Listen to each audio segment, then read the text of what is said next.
আমার ব্যক্তিগত অভিজ্ঞতা থেকে বলি, দিনাজপুর জেলার যেই উপজেলাটিতে আমার সবচেয়ে বেশি আসার সৌভাগ্য হয়েছে সেটা হচ্ছে বীরগঞ্জ উপজেলা। যেহেতু আমার বাসা আটোয়ারিতে, আমরা ঠাকুরগাঁমুখী হয়ে যখন রংপুর হয়ে যাই আমরা সবসময় তো বীরগঞ্জের উপর দিয়ে যাই। তো এই অঞ্চলের মানুষের যে ব্যথা, কষ্ট, দুঃখ, দুর্দশা এগুলো আমাদের চোখে দেখা এবং এখনো দেখছি।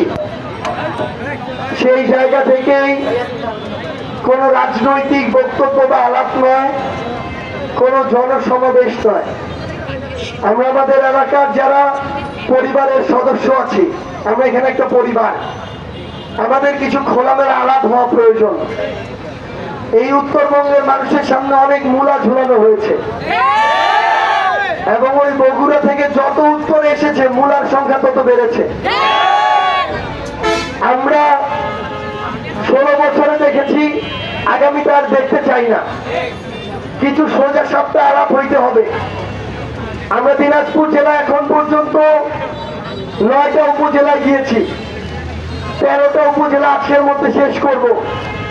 কিন্তু সবচেয়ে দুঃখের কথা, দিনাজপুর জেলার এমন একটা গুরুত্বপূর্ণ পয়েন্টে যে উপজেলা বীরগঞ্জ, পুরো দিনাজপুর জেলার মধ্যে সেই উপজেলায় সবচেয়ে কম পাকা রাস্তা রয়েছে।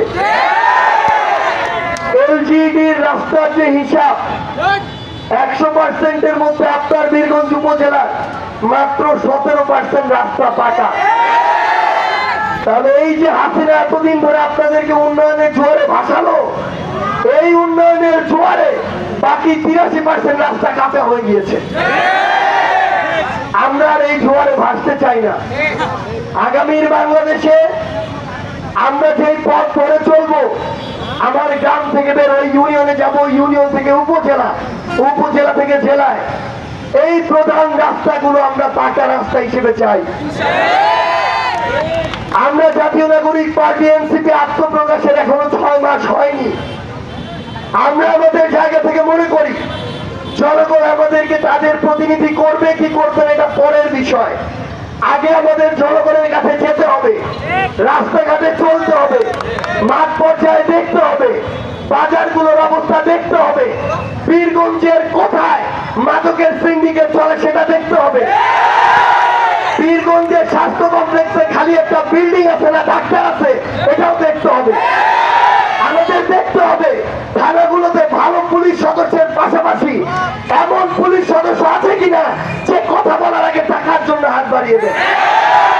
আমাদেরকে এমনও দেখতে হবে যে বড় রাজনৈতিক দলের নাম আছে, বড় বড় পদবি আছে, কিন্তু তারা আসলে জনগণের কথা বলে নাকি সিন্ডিকেট চালায়, চাঁদাবাজি করে, দখলদারিত্ব করে। আমরা এই বিষয়গুলো দেখতেই বাংলাদেশের প্রত্যেকটা জেলা, উপজেলা, ইউনিয়নে যাওয়া শুরু করেছি। আমরা যাব। এই পথ শেষ হতে জনগণ যখন মনে করবে তারা আমাদের প্রতিনিধি হতে পারে, এনসিপি আমাদের দায়িত্ব নিতে পারে, তখন জনগণ দায়িত্ব দিবে, তার আগে প্রয়োজন নাই। আমরা এই ইউনিয়ন, উপজেলা, জেলা পর্যায়ে ভোট চাইতে আসিনি, সমর্থন চাইতে আসিনি। আমরা আপনাদেরকে বলতে এসেছি, আপনাদের যে ঘুমিয়ে পড়া বিবেকবোধ, আপনাদের যে দাসত্বের বিবেকবোধ, সেটাকে সবার আগে জাগ্রত করতে হবে। ওই শহরগুলোতে এই অভ্যুত্থানে হাজার মানুষ জীবন দিয়েছে। 3 বছরের বাচ্চা থেকে 60 বছরের বৃদ্ধ সেখানে ছিল। কিন্তু এই যে উপজেলা, জেলা, ইউনিয়ন পর্যায়ে এখনো যদি আপনারা দল আর মার্কার দালালি করেন তাহলে এলাকার উন্নয়ন সম্ভব নয়। কারণ এতদিন ধরে তো আমরা সেটা করে এসেছি। ফল কি পেয়েছি? নির্বাচনের সময় আসে, 1 মাসের দায় গরদের রাজনীতি দেখায়, পরের 4 বছর 11 মাস আর খবর নেই। এই যে এত বড় বড় রাজনীতিবিদ, এত বড় বড় পদ, এত বড় মার্কা, এত বড় দল, তারা যদি আপনার এই বীরগঞ্জ থেকে ওই মাদকের আখড়া উচ্ছেদ না করতে পারে তাহলে তাদের আপনাদের সামনে মুখ দেখানোর কোনো অধিকার নাই। স্পষ্ট করে একটা জিনিস মনে রাখবেন যে এই নেতারা সামনে আপনার সামনে হুজুর হুজুর সাথে ফেরেশতা সাথে আর পিছন দিয়ে মাদকের সিন্ডিকেটের ভাগ খায়, সে আপনার তরুণ প্রজন্মকে ধ্বংস করার পায়তারা করছে। স্পষ্ট করে একটা জিনিস মনে রাখতে হবে, এমন অসংখ্য নেতা বিগত বছরগুলোতে দেখেছি, উপরে একজন সাধু সন্ন্যাসী, ভিতরে ভিতরে রাতের বেলায় মাদকের ব্যবসার সিন্ডিকেট কন্ট্রোল করে। এইসব লোককে কোনোদিন নেতা মানা যাবে না। যারা এরকম কালপ্রিট অপকর্ম করে তাদের কলিজাটা ছোট।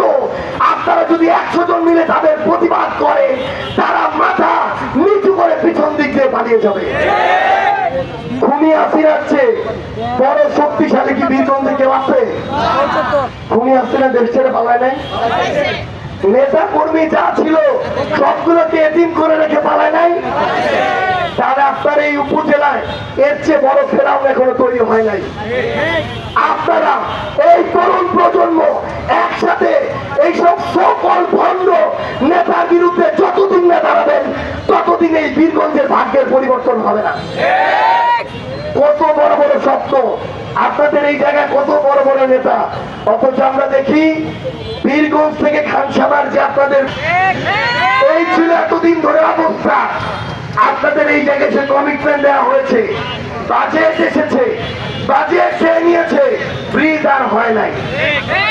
এভাবে একটা কথা বলি, আমি যে ভাষায় আমার পরিবারের সদস্যদের সাথে কথা বলি সেই ভাষায় বলি, ভালো নেতা চাইবেন, ভালো দেশ চাইবেন, আগে নিজেকে ভালো হইতে হবে।